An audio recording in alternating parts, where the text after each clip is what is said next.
And the question I'm going to talk about today is, are childless people happier? If you're childless, not by choice, you have most definitely seen these headlines. And if you're not childless, not by choice, you've probably seen these headlines too.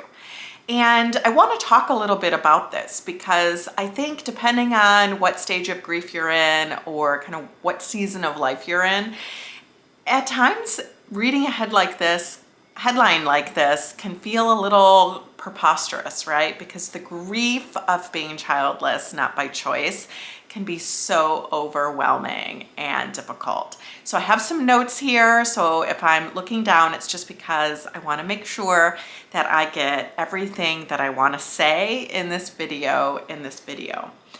And when I first saw this headline, initially I was like, that's ridiculous, right? And then I started to think a little bit more about it, right? Is it possible that we get to a place where we start to kind of sift away and deconstruct all of the messages and socially constructed viewpoints around motherhood?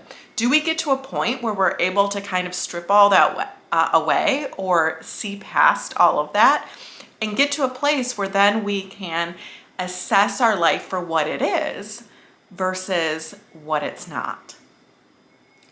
And I really, really hope that's true. I think it's true. I think as I continue to go further along in this journey, I start to feel that a little bit more. And, ultimately, I don't know if single or childless women, not by choice, I don't know if they're happier, but I do know that you can be happy and not have kids. I didn't need this headline to tell me that, but it can be pretty reinforcing when my brain starts to tell me I'll never be happy or life is unfulfilling or purposeless because I don't have kids. Then sometimes it's a helpful reminder to be able to fall back on these studies. But again, I want to emphasize, do we know if childless women are happier? I mean, I guess there's some studies that say they are, but I don't need a study to tell me that it is possible to be happy and not have kids. So what are some of those things that as you start to work through the grief and you start to move through those stages and get a little bit further away, what are some of those things that might start to creep in as happiness? Well, I'm going to go through a couple. So the first one is freedom. And there are times when I hear people say this where I'm like, just because somebody doesn't have kids doesn't mean they have no responsibilities or they have nothing in their life that requires them to work around or that they have all the money in the world to do things, right?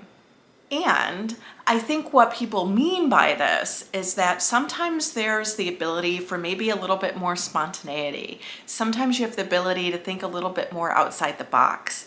So while not everybody has this kind of wide open spaces, right, or freedom to just do anything they want whenever they want, you may be able to, with some planning, or on more of an off-the-cuff time, be able to work some things in a season of life that maybe others can't. Maybe you don't have to wait until retirement to travel or go do things without blowing your budget. Again, it isn't necessarily this really exaggerated version of freedom that we hear a lot in the community. There are these elements that can give it some advantages. Number 2, you can spend some time doing things that you find engaging and fun.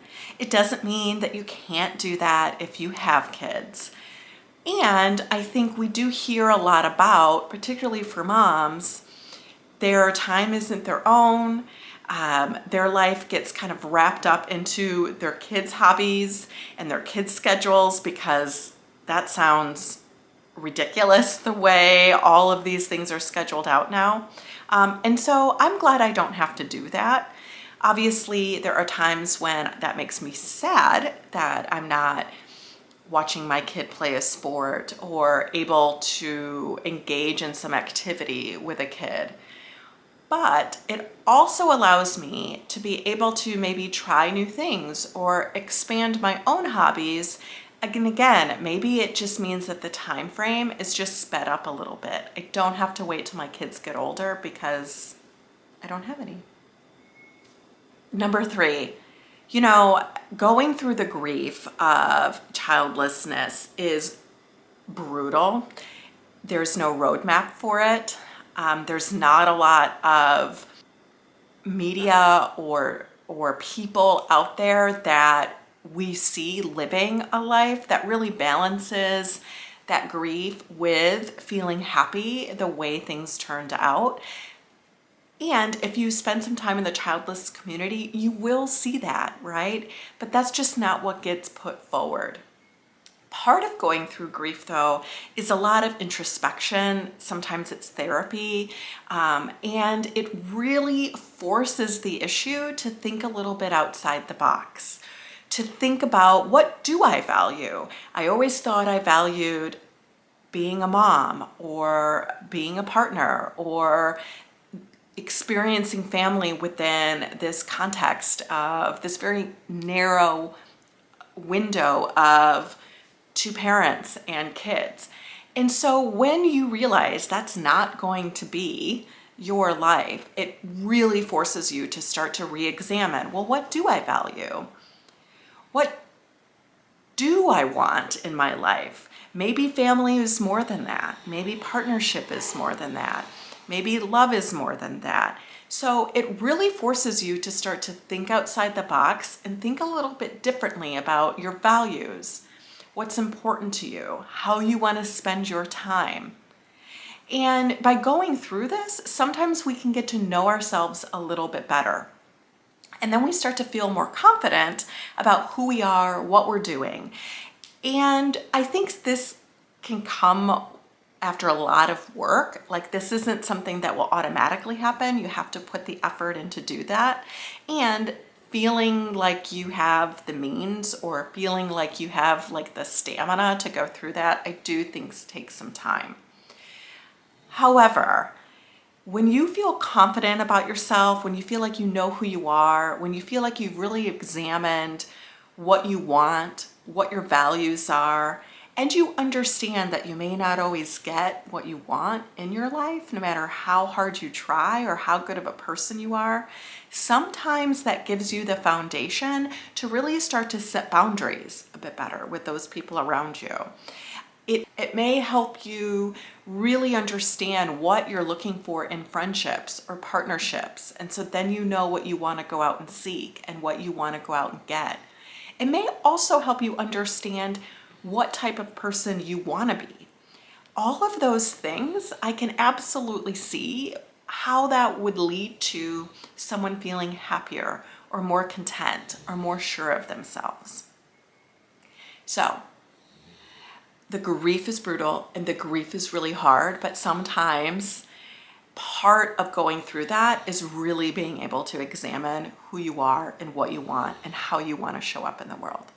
The 4th thing is, because you've done all of those things and you understand what you're looking for, also, I think because you have to be a little creative sometimes with friendships, right? Because the people around you may be be going in and out of different seasons of life where they may be busier or they may be really working toward having those mom friends. And that can be really, really difficult.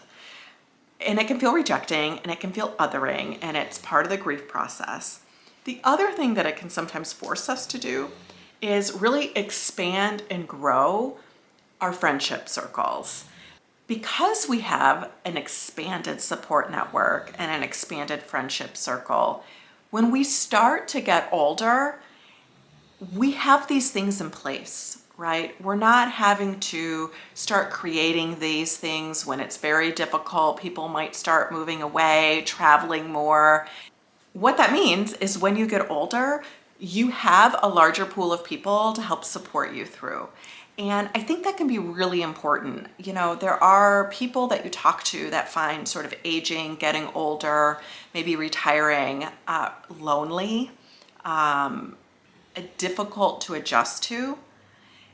And if you spend your 30s, 40s, 50s, and 60s, like really cultivating this group, I can see how that would be an advantage and how it might lead to feeling happier than your peers in the long run.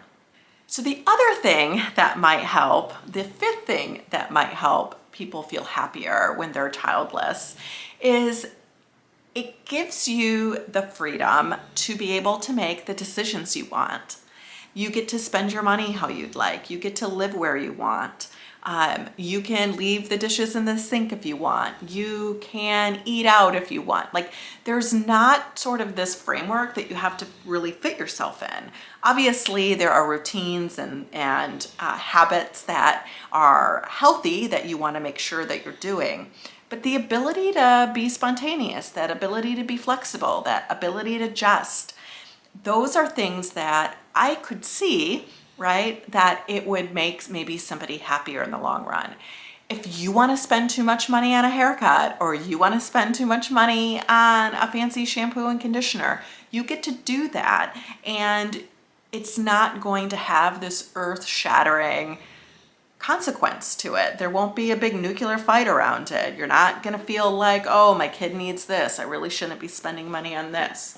Obviously, you have your own budget, right, that you need to stay within. And it doesn't mean that you can just go spend willy-nilly. Again, I think that is a falsity that gets put out there. But you do have more independence and autonomy in terms of how you live your life. There can be a double-edged sword to that, right? Like, the problem is you don't have anybody to potentially help hold you accountable or, sort of externally motivate you if you need that. But it doesn't mean that you can't look to those friendships potentially, or the Childless Not by Choice community to fill some of those holes. Again, I think oftentimes we think of kids and partners as filling our whole life, and I really think that those people who are the happiest have more of a broader range of interests, hobbies, activities that they like to do, friendships and supports beyond their spouse and children. So, well, I don't know if childless women are happier. I've never had kids to be able to compare that myself. But I do understand that these are things that as you get older, as you start to work through the grief, you may be able to see some benefit in. I really hope it is. Not that I want anybody to be unhappy, but this headline can provide some hope. It's one of the few ways in which there's a little recipe or there's a little bit of acknowledgement that you cannot have kids and still have a fulfilling and purposeful life. So if we don't know that it's true, what does it matter? Like, what is the point of these headlines? Well, again, I think it helps give some hope, and it's one of the very few things out there that we can hold on to that tells us, you know what, we can live a fulfilling and meaningful life.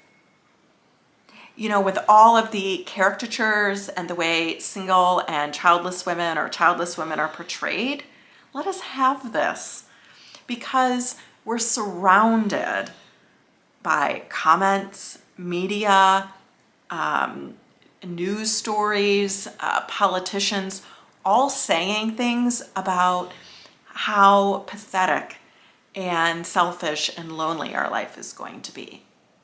And this headline gives some hope. Even if you're in the grief and you think this headline is ridiculous and there's no way that could possibly be true, I felt that way. Sometimes I still do feel that way.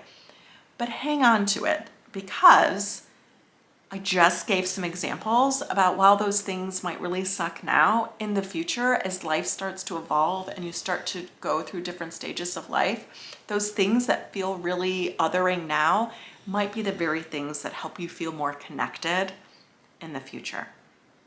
I also think the reason this headline kind of pops up so consistently every so often is because it goes against, again, everything that we're taught. It's almost like it's a plot twist, right?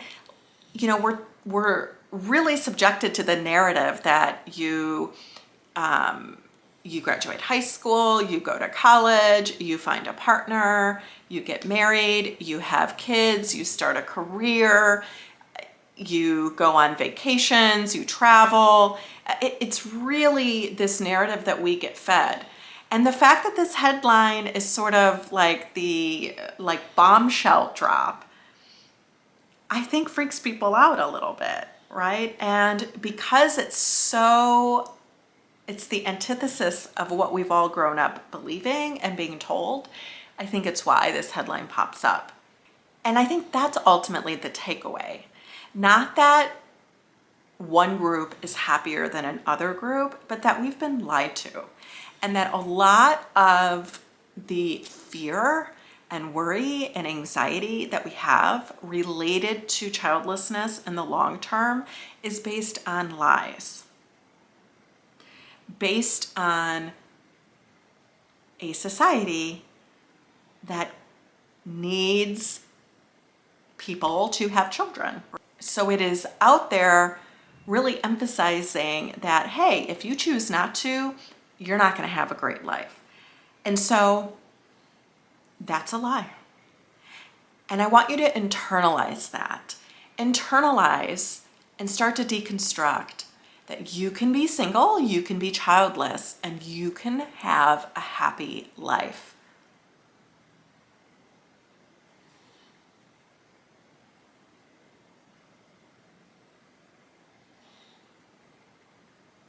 So, if you're like, that's great, Carrie, but it's not how I'm feeling right now, how long do I have to wait in order to get to this like happiness pot of gold at the end? Well, it takes work, right? And it doesn't mean that it's not going to be an up and down thing. It's not a linear path up. It doesn't mean that happiness doesn't also include some sadness sometimes. It doesn't mean that happiness doesn't include some regret sometimes. You know, having one feeling in the absence of others isn't realistic either. But that also goes the other way. It doesn't mean that if you are in the grief right now that you'll never experience any joy or happiness. So I just want you to remember that this is a really complicated thing and your feelings are going to shift and move around. But what I want you to remember is that you can be happy. You know, one thing I would suggest if you feel like, you know, I need to know what that first step might be, join a community. Join a community where others are in a similar spot with you. You know, there's a lot of talk about how new moms or moms should join a community. It helps them feel less isolated, not as alone, and understood. Well, the same thing goes for people who are not moms. So join a community. There is Childless Collective, there's Sonder Sisterhood. If you're single and childless, not by choice, you can follow the hashtag childless or childless not by choice on Instagram. There are communities out there for you to get involved in at whatever depth you want to. You can dip your toe in, or you can really immerse yourself in it. And you can take your time. It's really low risk, and it's one of the most welcoming groups or populations that I've ever experienced. It also reminds me of one of my favorite quotes, and I'm gonna look down while I'm giving you this quote because I really want to make sure that I get it right. There is something really powerful about groups and shared experiences. People might be skeptical about their ability to change if they're by themselves, but a group will convince them to suspend belief. A community creates belief, and that's by Charles Duhigg. So, join a community to create that belief that you can be happier, even if you're childless, not by choice. Subscribe to Sonder Sisterhood for more videos about being single and childless, not by choice.